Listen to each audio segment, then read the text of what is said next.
இங்க இருந்து அங்க வரைக்கும் எங்கேயா இருந்தாலும் தத்துவம் இதுதான். இது ஒண்ணுதான்.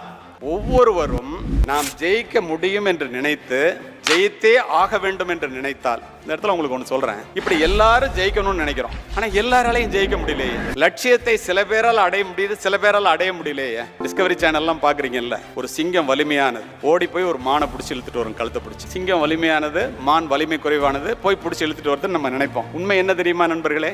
ஒரு சிங்கம் ஒரு நாளைக்கு ஒரு மானை பிடித்து தானும் பசியாரி தன் குட்டிகளுக்கும் ஊட்ட வேண்டும் என்றால் 9 முறை அந்த சிங்கம் அந்த மானை விரட்ட வேண்டும். ஒரு முறைதான் வெற்றி பெறும். ஏன் தெரியுமா? இந்த இடத்துல எதற்காக இதை சொல்லுகிறேன் தெரியுமா? எல்லாரும் வெற்றி பெறணும்னு நினைக்கிறோம், லட்சியத்தை அடையணும்னு நினைக்கிறோம். சில பேர் மட்டும் அடைகிறாங்க. வலிமை இல்லாதவர்கள் கூட அடைந்து விடுகிறார்கள். வலிமையானவர்கள் கூட அடைய முடியவில்லை. ஏன் தெரியுமா? வலிமை குறைவான மான் வலிமை அதிகமான சிங்கத்திடமிருந்து 8 முறை தப்புவதற்கு காரணம் நண்பர்களே, மான் ஓடுவது உயிருக்காக, சிங்கம் ஓடுவது உணவுக்காக.